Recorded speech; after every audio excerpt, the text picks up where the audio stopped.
Seeking recognition, Senator Cornyn. Mr. Chairman, I'm glad that Senator Whitehouse had that hearing, and I have no doubts that legal immigration is a positive thing for our country. Illegal immigration is a disaster. And unfortunately, the policies of this administration have poisoned the well so badly, I am not optimistic that we're going to be able to find consensus because the president, for now, I'm going on 3 years, has presided over the worst humanitarian and public safety crisis we've had in our country. And I mentioned previously, it's not just the migrants, it's the fentanyl and the drugs coming across the border, and it's the children who've been lost. Essentially, 300,000 unaccompanied children have been placed with sponsors, and the Biden administration can't tell you where they are or whether they're being trafficked, what their circumstances are. So it's a disaster, and unfortunately, as much as I would love to figure out how to solve this Rubik's Cube, the president has made this immeasurably harder by his failed policies. Thank you.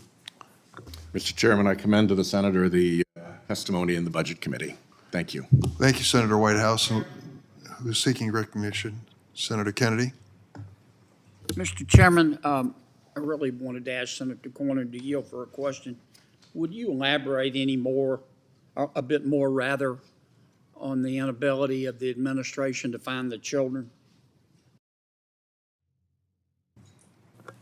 I'm sorry, the question is about the children? Let me get close to the mic. Could you elaborate just a moment Yeah, I think this about is the lost children? Well, thank you for asking. This is, I think, one of the most overlooked aspects of the current Biden border crisis.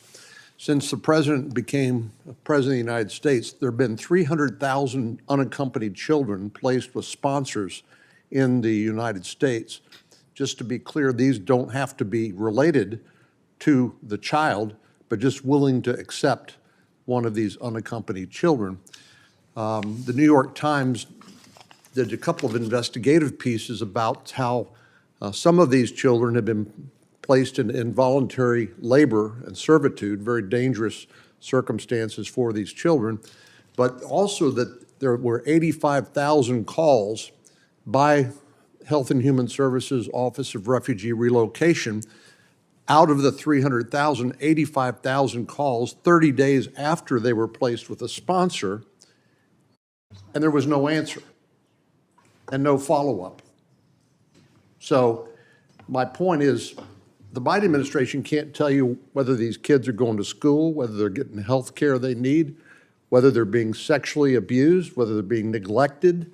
They can't tell you, and they apparently do not care. Because if they did care, they would do something about it. So I appreciate the question. It's so scandalous.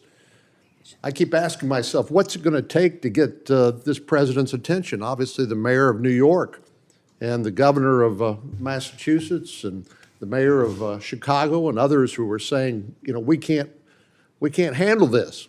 I just have never seen such neglect of basic responsibilities on the part of an administration. And Secretary Mayorkas says the border is secure. Well, tell that to the families who lost loved ones to drug overdoses, 108,000 last year alone. Tell them the border's secure. No problem here. Nothing to see. It's outrageous. And I appreciate the question.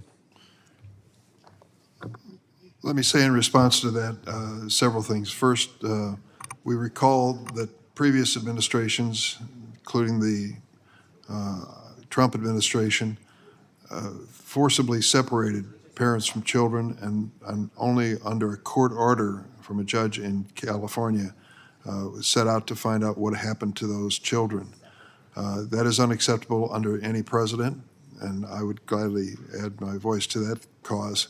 But we don't believe that these are lost children. The question is whether or not there's been adequate efforts made, or any effort made, to identify who is in charge of their custody at this point.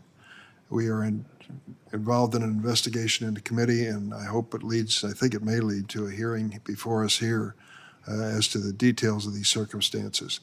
I just want to close the conversation on immigration by saying, when the senator from Texas raised this issue a couple days ago in this very room, I said, and Senator Graham said as well, it is time for us to get back to the table and find out if there's any common ground. I hope there is. That common ground would include order in our border. It has to be part of it, but also would include the decision by the Texas court yesterday on DACA and Dreamers, and a number of other areas that are, I think, timely and important for us to consider as quickly as possible. So I accepted the challenge and worked with Senator Graham. We've talked about it since, that this committee, part of our jurisdiction, will pursue this matter.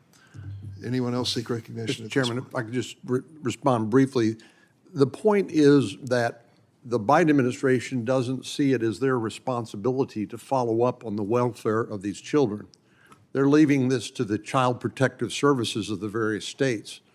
Well, I don't know about your state, but in my state, Child Protective Services is overwhelmed with what they already have on their plate. And now we've seen 300,000 unaccompanied children now dumped in their lap. And the Biden administration says, it ain't my job, it's theirs. And as I told you before, I'm an optimist, but I'm not going to sit around a table and jawbone this issue anymore. I want to have a vote. I want to have a markup on bills. I want to actually see some concrete action.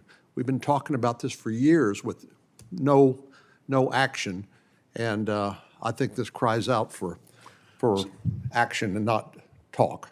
Senator, I hope you'll reconsider what you just said. I think that you're a valuable part of this committee on this subject particularly. I hope you'll be at the table as we discuss what we actually vote on in this committee. It's time to do that, and I hope you'll be part of it.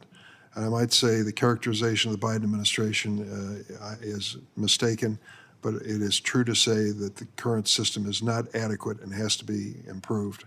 That will be part of our conversation as well. Anything else to come before the committee? If not, the committee stands adjourned.